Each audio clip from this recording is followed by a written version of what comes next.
Evo, apsolutno nevjerojatno, zadivljena sam. Odakle ideja za Ornelu Vanoli, odakle ideja za ovu kolekciju? Pa ne znam, ideje nema. Ideja ti dođe dok radiš za stolom, dok si sa dvije šilice sam u uvjetima kakav jesi, tu ti jednostavno dolazi volja i taj dišpet, kako bi Dalmatinci rekli, ali mi s Kvarnera imamo jedan veliki dišpet full, tako da smo mi bili puni neke energije da napravimo show koji će biti vrh, hajmo napraviti nešto, tu je došla ideja.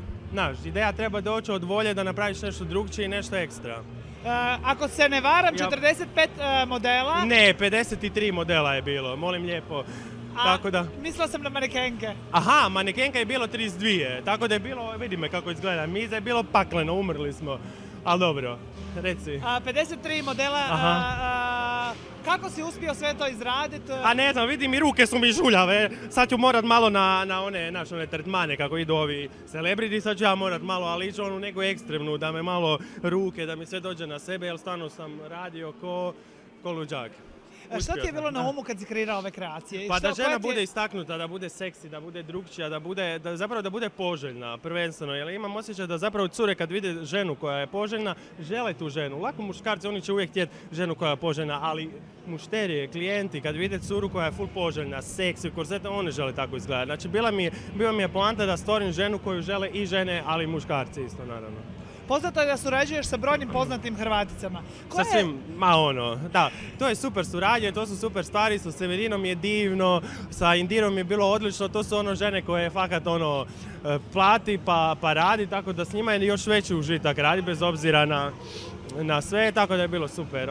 I veselim se ti suradnjama, volim raditi sa osobama koje se mogu izraziti na stage-u, neku svoju glazbu, bez obzira kakva je to glazba, da li je to glazba koja se meni sviđa ili ne, ali sviđa mi se ta pozornica, show. Ako si vidjela u kolekciji je bilo puno i perja i glitera, totalno share, ali zašto ne, mislim, to sam ja i to volim raditi.